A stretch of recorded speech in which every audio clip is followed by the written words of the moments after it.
Bonjour et bienvenue à tous. Je suis très heureuse de vous retrouver en ce début de semaine pour un nouveau point sur l'actualité. Je vous propose de découvrir les titres de ce journal. C'est l'événement le plus prestigieux du calendrier culturel et social suisse, le Gala de Berne, qui rassemble de nombreuses personnalités, rendait hommage cette année aux actions du souverain en faveur de l'environnement et du développement durable. Le droit européen et le droit en matière de protection du milieu marin sont-ils compatibles? La réponse dans ce journal avec les conclusions d'un colloque organisé sur ce thème au musée océanographique. Dessine-moi un bison, c'est le nom d'une exposition atypique qui devrait plaire au jeune public et à laquelle nous nous intéresserons. Comme je vous le disais en titre, nous ouvrons ce journal avec le déplacement du prince Albert II en Suisse. Le chef de l'État monégasque était l'invité d'honneur du très prestigieux Gala de Berne, un gala dédié chaque année à une personnalité hors du commun. À travers cet événement, c'est l'engagement du souverain et de sa fondation pour la préservation de la planète que la Suisse a souhaité saluer. C'est un événement phare de la vie socio-culturelle en Suisse. Pour sa deuxième édition, le Gala de Berne rendait hommage au prince Albert II pour son engagement en faveur de l'environnement au travers de sa fondation. L'occasion également de rappeler l'amitié qui unit les deux États. Je pense qu'il y a beaucoup de parallèles entre la Suisse et Monaco et aussi la famille Grimaldi qui a naturellement des liens forts avec la Suisse, avec le canton de Berne, la capitale fédérale, Gstaad, la famille qui faisait les vacances ici aussi pendant des années, le prince qui naturellement avec sa fondation est présent aussi en Suisse et aussi naturellement beaucoup d'autres domaines de coopération et de collaboration nous ont amenés à faire le deuxième gala en honneur de son Altesse Sérénissime le Prince Albert. Cet événement, soutenu par un groupement d'influentes personnalités et institutions bernoises, a rassemblé près de 400 invités, des figures du monde de la culture, des affaires, de la politique, de l'aristocratie, mais aussi quelques célébrités. Un accueil de stars a été réservé au souverain qui a rejoint sur le tapis rouge Ursula Andress, l'ex-James Bond Girl, et Roger Moore ou encore Lolo Brigida. Mais au-delà des paillettes et du glamour, c'est bien un message engagé pour la préservation de la planète que le prince est venu délivrer. Une vision de l'écologie et du futur qu'il partage avec la conseillère fédérale suisse pour l'environnement, également présente à cette soirée. La conseillère fédérale Doris Leuthard s'est déjà engagée très fermement depuis 2 ans pour remplacer l'énergie nucléaire par des technologies propres et par des énergies renouvelables. Et c'est un changement complet dans la politique énergétique suisse. Mais ça crée pas mal de réticences et c'est pour ça qu'il faut vraiment soutenir tout cet esprit de pionnier. Alors mettre ensemble la conseillère fédérale et le prince Albert, c'était vraiment parfait. L'environnement, un thème qui dépasse les frontières. Depuis 2006, la Fondation possède une filiale en Suisse, à Genève, présidée par François Rumpf. Un réseau international sur lequel s'appuie la principauté pour développer des projets. Ça joue un rôle effectivement très important pour nous. Alors pas simplement sur l'aspect purement économique et financier qui est celui de la collecte de fonds, encore que la montée en puissance des branches étrangères fait qu'elles concourent de façon non négligeable. En 2012, par exemple, à plus d'un tiers des ressources globales de la Fondation, mais aussi surtout parce qu'elle nous représente sur place, elle contribue à véhiculer ce que sont les pratiques, les souhaits, les actions du prince et de sa Fondation. Et puis elle nous permet, ces branches étrangères, en étant sur place, d'établir des contacts avec des organisations qui nous proposent des projets et donc de développer nos partenariats. Limiter les effets des changements climatiques, l'impact des activités humaines sur les environnements naturels ou encore préserver la biodiversité, voilà les principales missions de la Fondation. Plus tôt dans la journée, le prince a participé au déjeuner organisé par la Grande Société de Berne. Il a également profité de sa visite dans la capitale suisse pour répondre aux sollicitations des journalistes en accordant une interview à 3 célèbres médias. Retour à Monaco avec un dîner de gala d'un tout autre genre. Le 131e chapitre de l'Ordre de la Chope d'Or s'est déroulé en fin de semaine dans la salle Empire de l'Hôtel de Paris en présence du souverain. Une nuit de la bière élégante et conviviale. La soirée a été animée par la troupe de café-théâtre La Compagnie du Tarmac. Et c'est Pierre Casiraghi qui a été nommé chevalier de l'Ordre de la Chope d'Or. La Principauté, vous le savez, accueille très souvent des événements dédiés au monde marin. L'Institut du droit économique de la mer a rendu les conclusions de son colloque international qui se tenait au musée océanographique les 17 et 18 octobre dernier. Christina Thomel vous en dit plus. Cohabitation, confrontation, coopération sont-ils les reflets du droit international de la mer et du droit de l'Union européenne ? C'est ce que ce colloque international organisé par l'Institut économique du droit de la mer, l'INDEMER, a tenté de démontrer. Durant 2 jours, différentes thématiques ont été abordées lors de ces conférences qui réunissaient bon nombre de chercheurs, scientifiques, hommes de loi, étudiants et professeurs qui œuvrent au quotidien pour l'environnement marin. Ce colloque, c'était essentiellement l'application et la mise en œuvre du droit international de la mer par l'Union européenne. Dans quelle mesure il y avait une certaine complémentarité et dans quelle autre mesure l'Union européenne n'avait pas quelquefois tendance à aller un peu au-delà et donc de ne pas rester dans ce que j'appellerais les clous du droit international. On a fait un inventaire de ce qui marchait, de ce qui ne marchait pas, de ce qui était dans le droit de l'Union européenne tout à fait conforme aux dispositions du droit de la mer en général, Convention du droit de la mer ou les autres conventions sur la pollution, etc. Cela dit, c'est vrai qu'il y a une petite tendance que certains jugeront fâcheuse de la part de l'Union européenne, de la Commission surtout, à vouloir toujours en faire plus.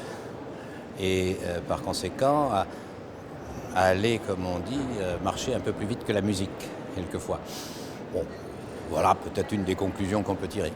Durant 2 jours, un cycle de conférences a donc permis aux participants d'aborder plusieurs thématiques liées au monde juridique et environnemental.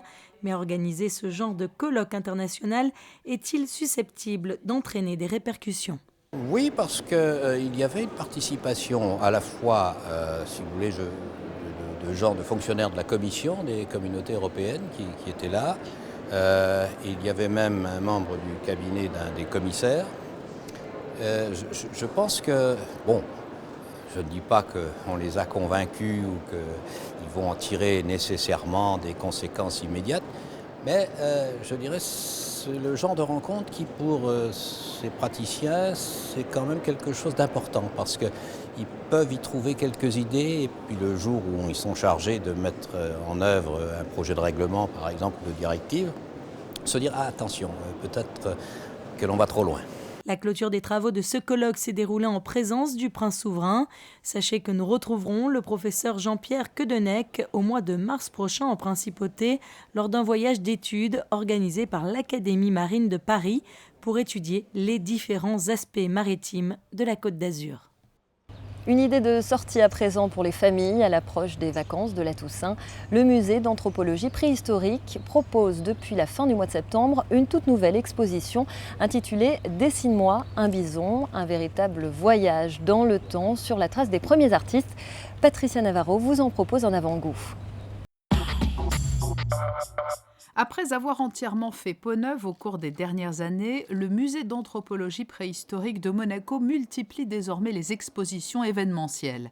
À l'occasion de la Journée européenne du patrimoine, le 22 septembre dernier, les visiteurs ont pu découvrir en avant-première une nouvelle mise en scène au premier étage du bâtiment.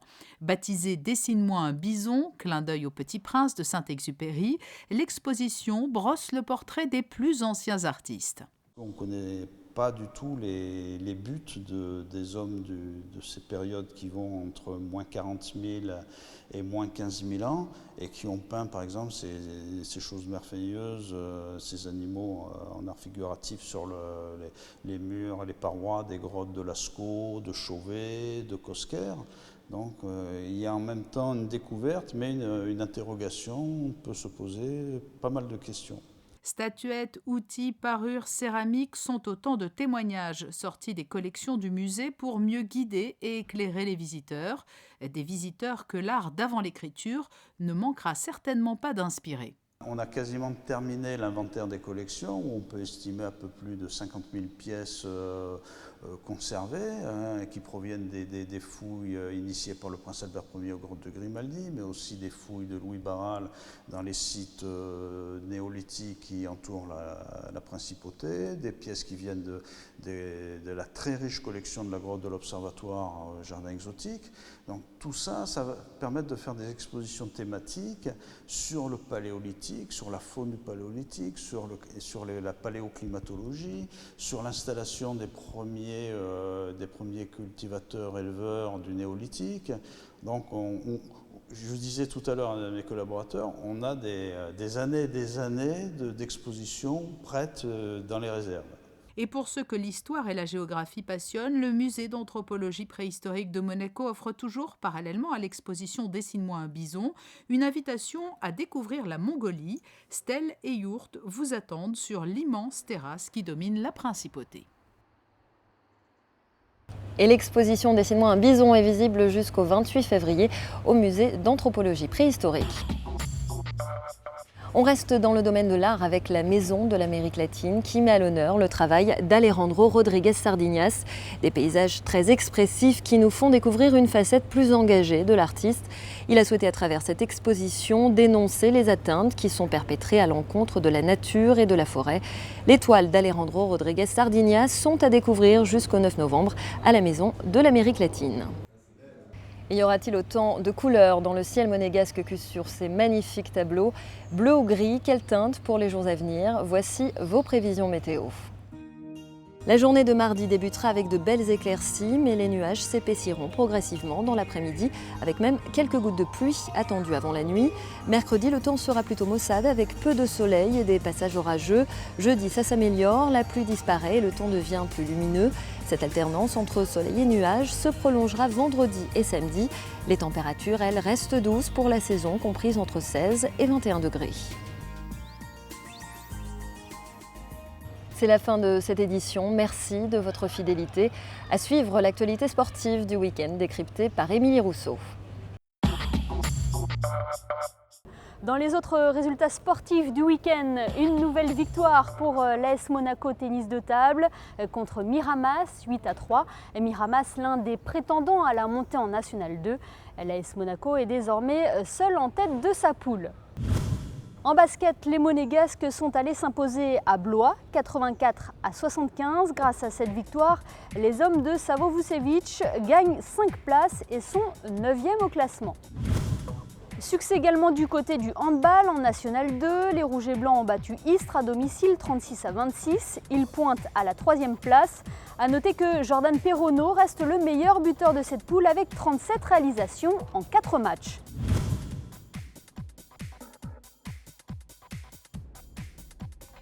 En revanche, pas de rencontre ce week-end pour les volleyeurs monégasques puisqu'ils jouent ce mardi à 20h au Moneghetti contre Asnières, un match qui compte pour la deuxième phase de la Coupe de France.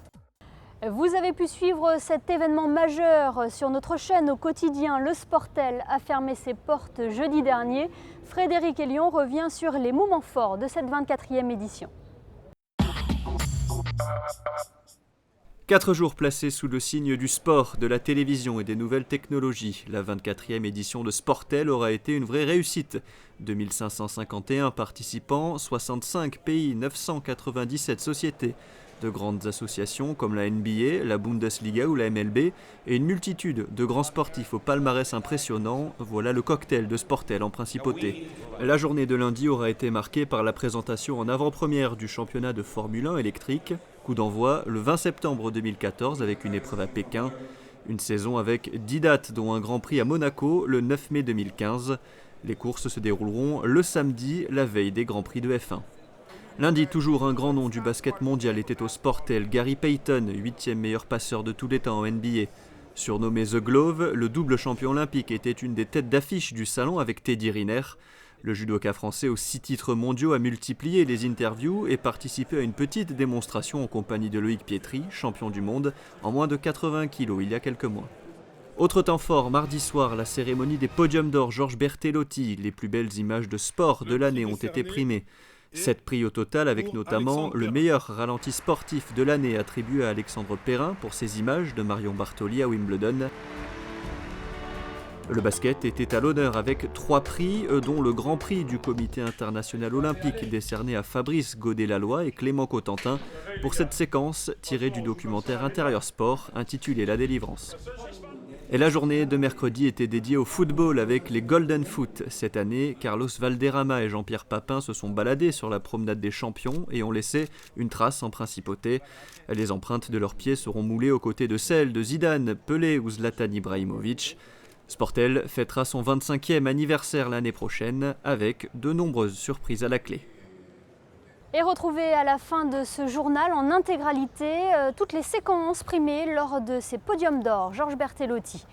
Coup de projecteur à présent sur Adrien Maré. Ce pilote, licencié au Motoclub de Monaco, bénéficie des conseils de David Casteux, multiple participant au Paris-Dakar. Frédéric Hélion a rencontré les deux hommes lors d'un entraînement physique au Stade Louis II en compagnie de l'équipe de rugby de Monaco. Voyez son reportage.